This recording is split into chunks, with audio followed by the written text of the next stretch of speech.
একদম এখানে কোনো ভুল নেই। রুদ্রদার সঙ্গে অ্যাড করি, সেটা হচ্ছে এটা সম্পূর্ণ স্বাস্থ্যসম্মত একেবারে। মানে তুমি যদি চণ্ডীর বর্ণনা পড়ো, আমি একদম উল্লেখ করে দিতে পারি, সেখানে দেখা যাচ্ছে যে অসুররা এসে মেরে দিয়েছে। তখন দেবতারা মিটিং করলো যে কি করা যায়।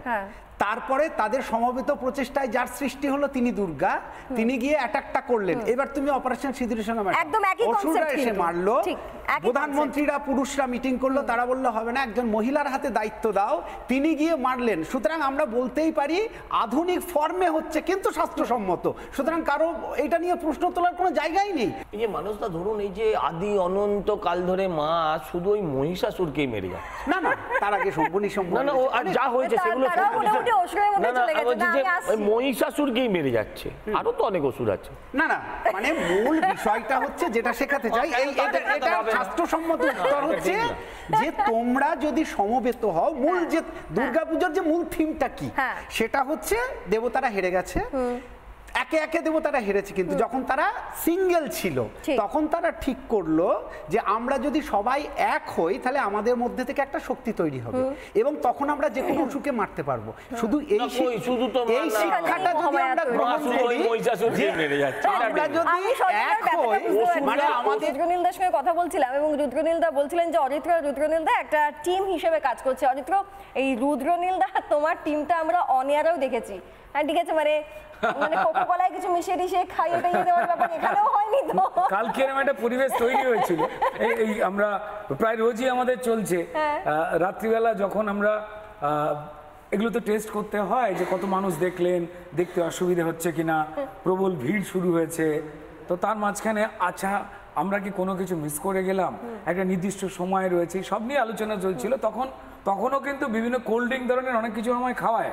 আচ্ছা, কিন্তু আমি এখনো ওই সাবধানে খাও। হ্যাঁ, চিরদিনে তুমি যেমন সিনেমার মতো অরিত্র কোল্ড ড্রিঙ্ক দিলেই আমি একটু খেয়ে দেখি যে ও খেয়ে দেখো সবটা ঠিক আছে কি। অরিত্র, প্রথমেই সকলকে শারদীয়ার প্রীতি শুভেচ্ছা প্রণাম।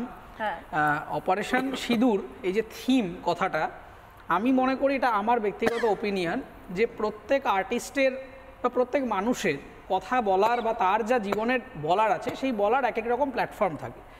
খবর বলবার জন্য খবরের প্ল্যাটফর্ম আছে, নিউজ চ্যানেল আছে, কাগজ আছে, একজন সিনেমা কর্মীর সিনেমাটা দেখানোর জন্য হল আছে, একজন লেখকের বই আছে, পেইন্টারের ক্যানভাস আছে, একজন পুজো উদ্যোক্তার কাছে পুজো মণ্ডপটা আছে। আমি মনে করি সেইটা তার কাছে একটা কলম বা পেইন্ট ব্রাশ কিংবা একটা সিনেমা হল কিংবা একটা বই, আমি যেভাবে খুশি দেখতে পারি।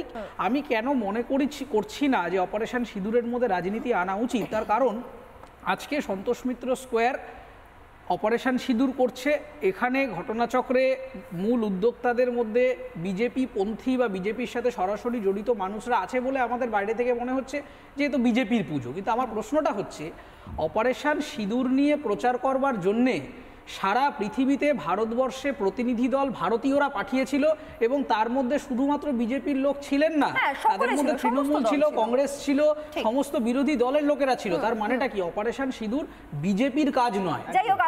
নানা ধরনের কন্টেন্ট দেখার জন্য লাইক করুন, শেয়ার করুন আমাদের ফেসবুক পেজ, সাবস্ক্রাইব করুন আমাদের ইউটিউব চ্যানেল, পাশাপাশি অন্যান্য ব্রেকিং নিউজের জন্য অবশ্যই চোখ রাখুন রিপাবলিক বাংলায়।